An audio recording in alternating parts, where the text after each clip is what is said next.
All right, you guys, welcome back to the channel. So excited to have you here today. So obviously coming off the heels of a huge political election, all we have been talking about on this channel is very hardcore Capitol Hill style politics, and we haven't just discussed a good old-fashioned society story in a while. So that's what we're going to do today. But before we get into that, this is your reminder to subscribe to this channel and give this video a thumbs up. It doesn't cost you a thing, and it is incredibly helpful for me. If you are listening on Spotify, make sure you leave a rating and a review over there. All of my other social medias are linked down below as always. And with all of that, my name is Noelle. This is Just Say No. Let's dive right in.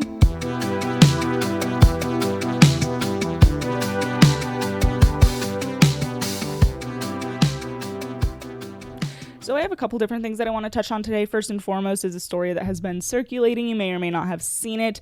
It is coming out of Texas about a new curriculum that introduces the Bible into the schools. So the Texas Education Board voted this new curriculum in that uses the Bible and other religious texts as a tool in which teachers can use to teach language arts. I presume history is going to fall into that as well.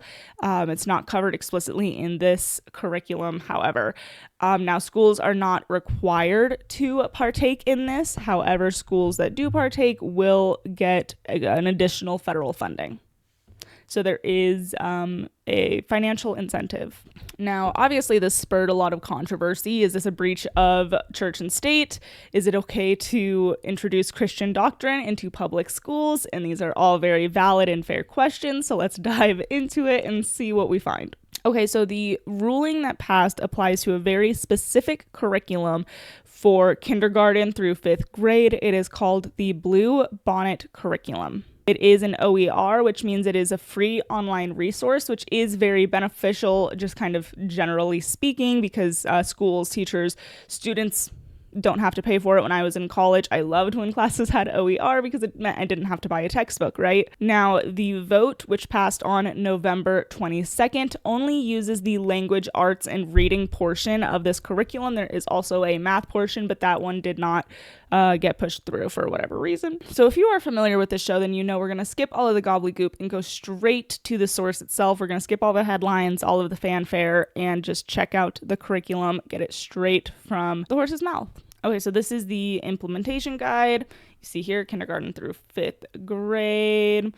So if you look at the context right here, it says the religious source material in reading and language arts. So that's where we are going to go to because that is the portion that has sparked controversy. So it says the study of reading language arts gives students access to rich texts that further their understanding of our society, including our history, economy, and culture. Rich texts are interspersed throughout this product for that purpose, and they periodically include content that comes from different religious traditions, including various monotheistic and polytheistic faiths around the world. It is important to note that including content from or about religious source material in these instructional materials is not for the purpose of advancing any particular religious belief. Rather, it is included for the literary and historical value of the content, that its connection to creating a strong background of knowledge for students. So when I first heard about this story, that is kind of one of the things that I was sitting on the fence about, I guess, let's just say, is it depends on the way in which this is being done, right? If they are using,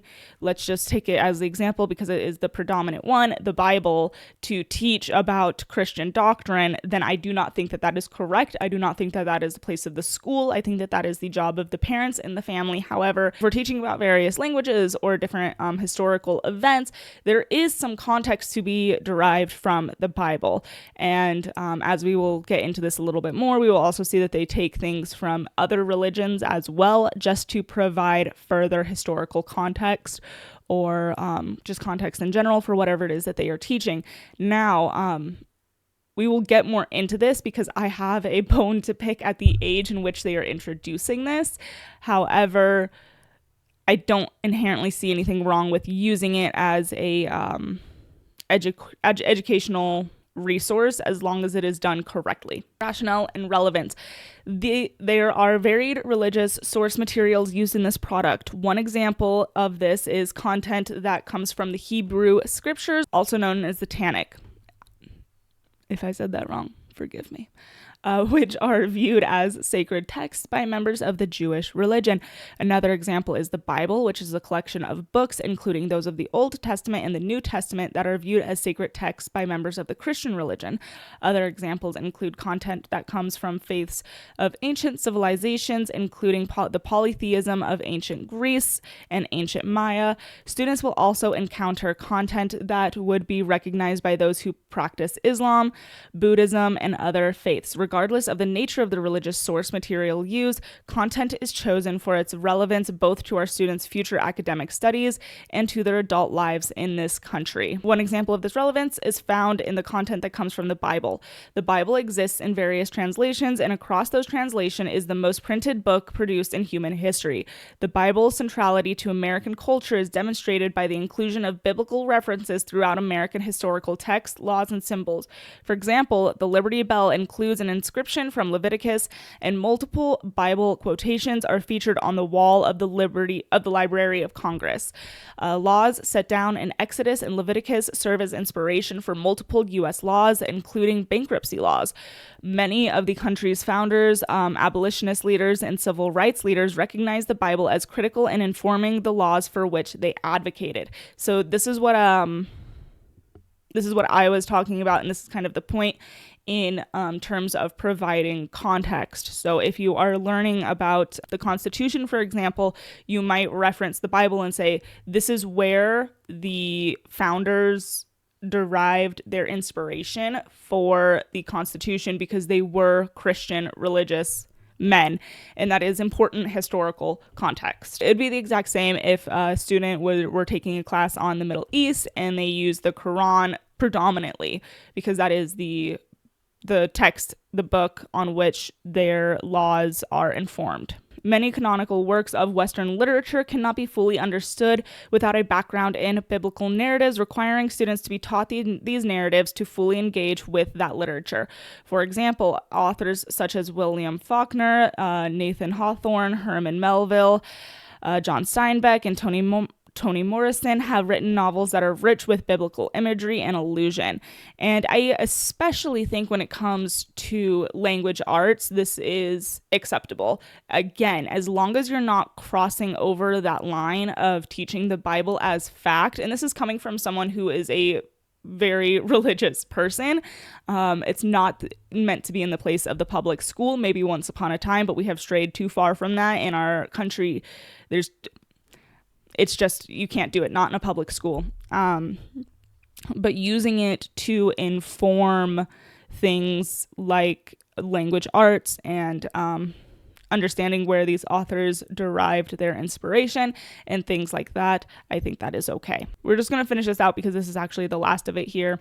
So hundreds of idioms in the English language have their origins in the Bible. For example, students need to understand that someone described as a person who has the wisdom of Solomon has excellent judgment, or that the saying, "my cup runneth over," means that the person feels overwhelmingly fortunate. So again, understanding where these things come from is valuable and important. Finally, the content has been chosen based on the complexity and imagery of the written language to ensure an appropriate grade level match for students. Understanding archaic language and vocabulary common to religious source material is essential to building reading comprehension more broadly. For source material that originated in other languages than English, effort was taken to choose translations that are widely recognized and have open copyright. That is the baseline of what we're working with. I don't fully agree with this. I have qualms about the age in which it's being introduced. I know at the very end there they said that they choose age-appropriate materials to kind of further expand upon a student's basic reading comprehension abilities by introducing kind of the source material from which our language comes from and has evolved. I just don't know that kindergarten through 5th grade is the place to do that. I think that kindergarten cannot read, write, do any kind of math, has no education going on whatsoever, unless they have excellent parents, of course. And maybe we should start out with the basics. I think that this kind of curriculum would be appropriate for high school age students. I think that once you reach high school age, you are starting to get into more complex studies. You are starting to get into more nuanced conversation about the English language or about history in general, and that is an excellent point in which you can start looking to religious doctrines to kind of understand, okay, so our founding fathers were Christian, they looked to the Bible when they were reading this. In what ways do you think that the Bible maybe influenced the Bill of Rights, for example? These are questions and conversations that could be appropriate for high school age students. I do not think that the age in which this is being introduced is beneficial or useful. I think that we're getting ahead of ourselves, and I can understand why somebody would think that this feels more like indoctrination rather than education. And I mean, this was the entire point behind the parental rights and education bill that went through in Florida in 2021 or 2022, maybe better known as the Don't Say Gay bill, is that teaching sexual content to kindergartners through third graders is highly inappropriate. Now, these are obviously two different things, but the root of these things is, why are we teaching about gender to children who can't read and write? You know, so I think that the baseline here is actually the same. There is the same through line. My same gripe with that is my gripe with this is, why are we introducing concepts to students who can't read or write? You know, we need to get the fundamentals down first. And again, if we want to introduce this sort of curriculum at a high school level, I think that that could be very beneficial. I think that having a broad understanding of why and how our language and our society and culture were formed, definitely beneficial. That could be a good thing, but I definitely think that kindergarten through fifth grade, way too young. Let's get the basics down first, folks. And if the schools do their job, then the first 9-10 years that they are, you know, educating our children, by the time they get to high school, they will have that baseline reading comprehension ability to then be introduced to these further concepts. I mean, if you think about it, children in these age brackets, kindergarten through fifth grade, maybe younger, they're learning things like Christopher Columbus sailed the ocean blue in 1492. You know, like that's kind of the extent of what they're learning. They're learning the baseline, right? So there's no religious doctrine that's going to help expand upon these ideas that they're learning, because what they're learning are the basics. Whereas in high school, they might start getting into the nuances of the different tribes that Christopher Columbus encountered and how violent that these tribes were amongst themselves, but the new kind of threat and violence that Christopher Columbus also kind of introduced. And there's a lot of nuance in these conversations. The good that it brought, the bad that it brought. There is nuance to be had here. And that might be an excellent point to start looking at religious doctrines and being like, well, what was influencing this? Where, you know, you see what I'm saying here? I think that this makes clear sense. I feel like this is so cut, clear, and dry. That's all that I have to say on that topic. We are going to move along. I have just a couple other stories, and they're going to be very brief. The first one is that I just have seen so many people on X claiming that Elon Musk stole the 2024 election or interfered with it, blah, blah, blah, whatever. And I just find it to be so rich. You guys, the hypocrisy, the lack of self-awareness, it's killing me. It's killing me. Because if you want to talk about election interference on part of a social media owning billionaire, let's talk about Mark Zuckerberg, shall we? Let's talk about the fact that the establishment run FBI agency was in cahoots with Mark Zuckerberg or Jack Dorsey to do things like suppress the Hunter Biden laptop story, saying that it was Russian misinformation, disinformation, a disinformation campaign, blah, blah, blah. It was all false and none of it was real. So what did these men do? They suppressed it. They limited its reach. If you posted about it, you got deleted. It was expansive, right? And they prevented American people from knowing about this story, which we now know was completely true. It is Hunter Biden's laptop. Everything in that laptop is true. This is all confirmed at this point. So what the hell was that? You want to talk about election interference? And it's just funny to me because the inverse of this is Elon Musk, right? Where you have Zuckerberg and Dorsey suppressing information, Elon Musk has opened the floodgates. He said, let it all out. Right.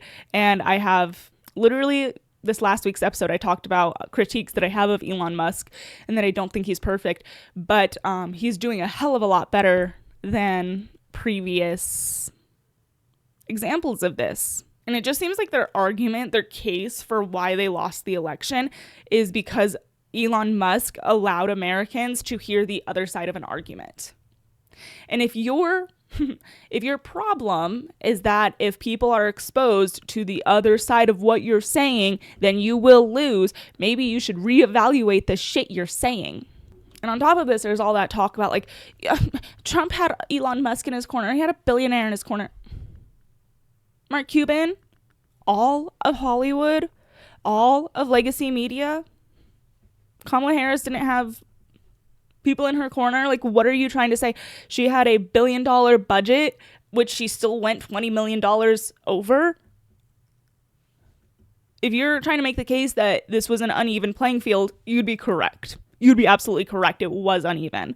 And Kamala Harris had the advantage. And she still lost catastrophically. So what does that say?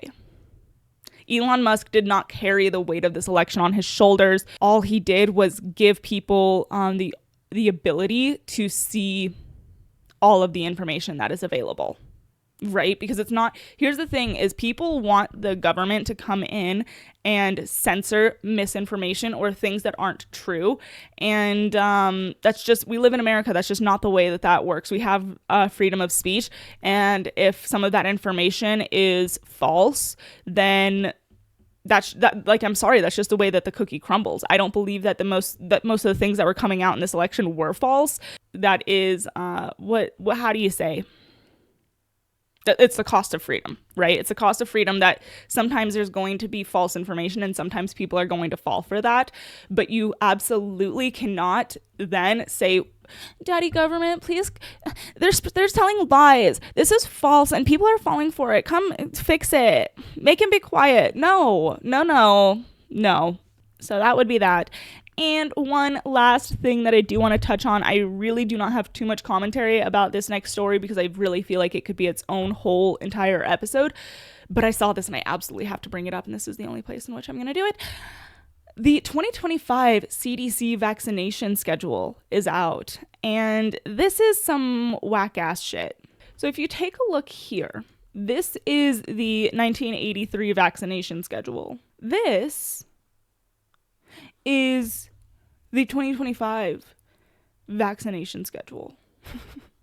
All of the various doses at various ages. If you look here, they are recommending a COVID vaccine starting at 6 months of age. Now, folks, I know COVID was a long time ago, but if you will recall, the safest population during COVID were children, right?